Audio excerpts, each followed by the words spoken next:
Inaugurazione sottotono per la nuova rotatoria di Borgo San Giovanni. Stamani pochi cittadini hanno voluto partecipare a questo evento che ha preceduto l'apertura di Terre dei Dogi, manifestazione enogastronomica giunta alla 15ª edizione. Se togliamo i rappresentanti delle associazioni combattentistiche, delle autorità militari, di quelle civili e i figuranti che per l'occasione indossavano abiti veneziani, c'erano forse una trentina di persone. Una scarsa partecipazione che denota indifferenza da parte della cittadinanza verso un'opera pubblica che ha avuto una gestazione difficile, durata un anno. Oltre alla scarsa partecipazione c'è da segnalare anche un fuoriprogramma. La sindaco Maria Teresa Senatore, affiancata dai suoi fedelissimi, ha dovuto armeggiare non poco con le forbici per poter tagliare il nastro augurale. Qualcuno dei presenti, a bassa voce, ha detto che si tratta di un segno di cattivo auspicio per la nuova rotatoria. La rotonda è stata consegnata alla cittadinanza dopo una slevante attesa di mesi, che ha visto lievitare i costi di realizzazione dai preventivati 230.000 euro sino a circa €500.000. Ah, alla faccia del bicarbonato di sodio!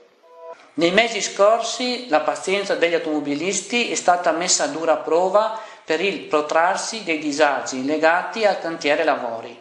Per ragioni tecniche e meteorologiche la data di fine lavori è slittata più volte in avanti sino alla data odierna.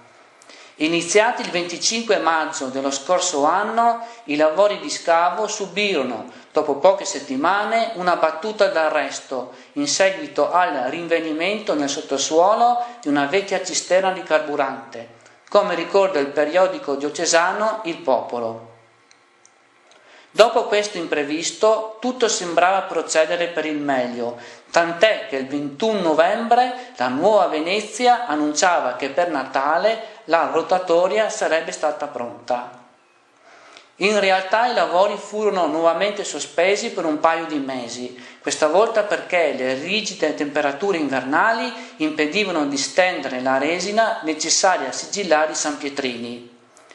Bisogna attendere il 21 febbraio di quest'anno, come ricorda Il Popolo, perché si possano riavviare le macchine operatrici presso la rotatoria, il cui completamento viene stimato per la fine di marzo. Un'altra scadenza disattesa. La nuova rotatoria, posta al centro di un'importante e trafficata intersezione stradale, è stata pure al centro di vivaci polemiche che hanno diviso l'opinione pubblica. C'è chi la ritiene uno spreco di denaro pubblico e chi invece la ritiene utile a migliorare l'accessibilità delle auto in centro storico. All'inaugurazione odierna hanno partecipato quasi tutti i consiglieri di maggioranza che, nel Consiglio Comunale del 6 settembre 2016, sì, avete capito bene, del 2016, 3 anni fa, avevano approvato il progetto della rotatoria di San Giovanni. Tra questi c'erano l'intero gruppo consigliare della Lega, formato da Alessandra Zanutto, Leonardo Barbisan e Marisa Furlanis. Accanto a loro il capogruppo di Forza Italia Enrico Zanco e il presidente del Consiglio Gastone Mascarin.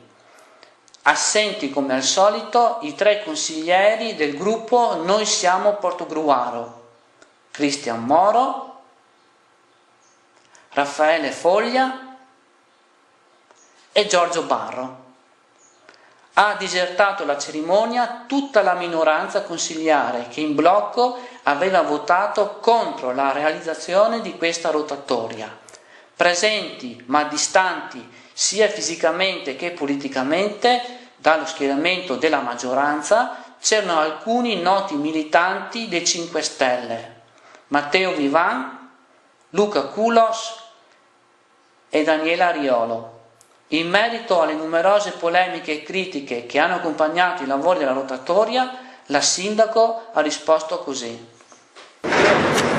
Evitando di andare in conflitti e in polemiche, perché le polemiche sono assolutamente inutili, e votano a poco. Molto utile invece il confronto dialettico nel quale ciascuno esprime la propria opinione, pensando anche qualche volta di avere torto, ribadendo le proprie posizioni, ma non ritenendo di avere sempre la verità in tasca.